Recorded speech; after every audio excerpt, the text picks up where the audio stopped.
नमस्कार दोस्तों, आज की इस वीडियो में मैं डिस्कस करने वाला हूं जीएसटी R9 में आईटीसी से रिलेटेड ट्रीटमेंट। हम फाइनेंशियल ईयर 24-25 का जीएसटी R9 फाइल करेंगे और बिल्कुल प्रैक्टिकल हम समझने वाले हैं। तो आ जाइए जीएसटी R9 को हम ओपन कर लेते हैं फाइनेंशियल ईयर 24-25 के लिए। ओके, हम आ गए। अब हमारे सामने जीएसटी R9 की सभी टेबल्स ओपन हो गई। मैं यहां पर डिस्कस करूंगा आईटीसी से रिलेटेड टेबल नंबर 6। दोस्तों, जीएसटी R9 को फाइल करने के लिए आपको बेसिक समझना बहुत जरूरी है। हर एक टेबल का जब आप बेसिक समझ जाएंगे तो जीएसटी R9 फाइल बहुत ही इजी हो जाएगा। अब जीएसटी R9 में पूरा का पूरा डाटा ऑटो पॉपुलेटेड होता है। जो पूरे फाइनेंशियल ईयर में हमने वर्किंग किया है, जीएसटी R1 फाइल किया है, जीएसटी R3 भी फाइल किया है, वहां से डाटा यहां पर आ जाता है। अब टेबल नंबर 6 जो है हमारा आईटीसी से रिलेटेड है। हम पूरा टेबल नंबर 6 को डिटेल में समझने वाले हैं, बिल्कुल प्रैक्टिकल एग्जांपल के साथ। देखिए, हम जीएसटी R3 भी फाइल करते हैं, तो जीएसटी R3 में क्या करते हैं? हम आईटीसी का भी ट्रीटमेंट करते हैं, आईटीसी क्लेम करते हैं, आईटीसी रिवर्स करते हैं। जीएसटी R3 में आईटीसी क्लेम करने का हमारा कौन सा है टेबल? टेबल नंबर 4 में हम आईटीसी का ट्रीटमेंट करते हैं। टेबल नंबर 4 के ए में जो ए कॉलम है वहां आईटीसी क्लेम करते हैं और बी में आईटीसी रिवर्सल दिखाते हैं। जीएसटी R9 में उस आईटीसी की ट्रीटमेंट को दो पार्ट में कर दिया गया है, table number 6, table number 7। Table number 6 में हम आईटीसी जो क्लेम करते हैं टेबल नंबर 6 में दिखाएंगे और जो आईटीसी हमने रिवर्स किया है उसको टेबल नंबर 7 में दिखाया जाएगा। तो आ जाइए टेबल नंबर 6 को ओपन करते हैं। ये देखिए, हमने टेबल नंबर 6 ओपन कर दिया। तो सबसे पहले आपको टेबल नंबर 6 का कॉलम ए दिख रहा है। यहां पर अपने आप जीएसटी का अमाउंट आपको शो हो रहा है। कहां से शो रहा है कि फाइनेंशियल 24-25 के जीएसटी R3B में जितना भी आईटीसी आपने क्लेम किया है वो पूरा का पूरा यहां आपको शो हो रहा है। अब आपको अपनी किताब को चेक करना है। अब आपको यह देखना है कि फाइनेंशियल ईयर 24-25 के जीएसटी R3B में कहीं आपने 23-24 की कोई आईटीसी तो नहीं क्लेम किया है। अगर क्लेम किया होगा तो ऊपर तो आएगा, लेकिन अगर 23-24 की कोई आईटीसी थी तो आपको यहां माइनस कर देना। पहले एक कॉलम नहीं था, A1 वाला कॉलम पहले नहीं था, अभी दे दिया, बिल्कुल सही कर दिया। जैसे एग्जांपल 3522 रुपया आईजीएसटी में हमें पूरे साल हमने 3B में क्लेम किया।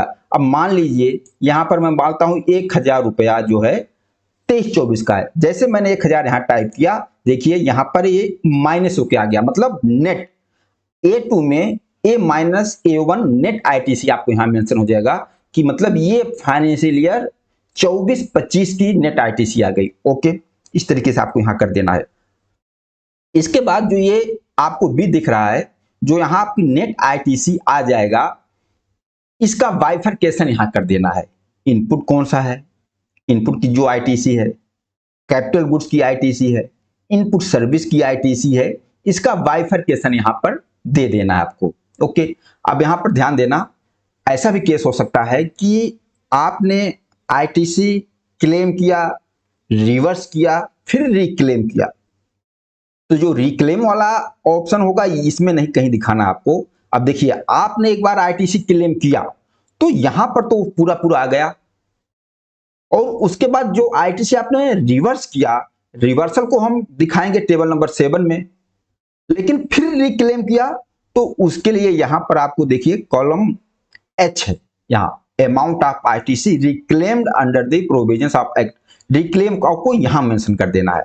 ठीक है, यहां तक मैटर क्लियर। अब आ जाते हैं सी पर, invoice supply received from unregistered person liable to reverse charge other than B above. मतलब आपने जो आरसीएम की आईटीसी लिया है और जो आपने पेमेंट किया आरसीएम को, फिर आईटीसी क्लेम किया, आरसीएम आपने किस पे पेमेंट किया? अनरजिस्टर्ड पर्सन से कुछ परचेज किया है, उस पर जो आरसीएम पेमेंट करके आप आईटीसी ले रहे हो, आपको यहां पर उसका दे देना है। और मान लीजिए आपने रजिस्टर्ड पर्सन से कोई इनवॉइस सप्लाई लिया है, उस पर आरसीएम पेमेंट किया है, उसकी आईटीसी को क्लेम किया है, तो उसके लिए डी वाला कॉलम है, यहां पर दे देना है। देखो, import of goods including supplied from SCZ, आप इंपोर्ट, अगर आपका आईजीएसटी बनता है इंपोर्ट ऑफ गुड्स या SEZ से आपने सप्लाई लिया है तो उसकी डिटेल यहाँ पर आ जाएगी। इसके बाद यहाँ पर input tax credit receive from ISD input service distributor, ISD वाली कोई ITC है तो यहाँ पर आ जाएगा। रिक्लेम को हमने समझ लिया। अब यहाँ पर आपका जो है ट्रांजैक्शन क्रेडिट ट्रांस 1, अभी देखो ट्रांस 1 का केस होगा किसी का, वैसे नॉर्मल तौर पर होगा नहीं, अगर होता है तो ट्रांस 1 का या ट्रांस 2 का।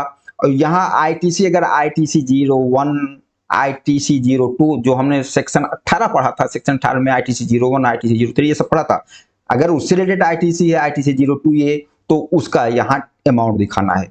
तो एक तरीके से जो हमारा टेबल नंबर 6 है, टेबल नंबर 6 जो ITC हमने क्लेम किया है पूरा ट्रीटमेंट इसमें यहाँ दिखा देना है।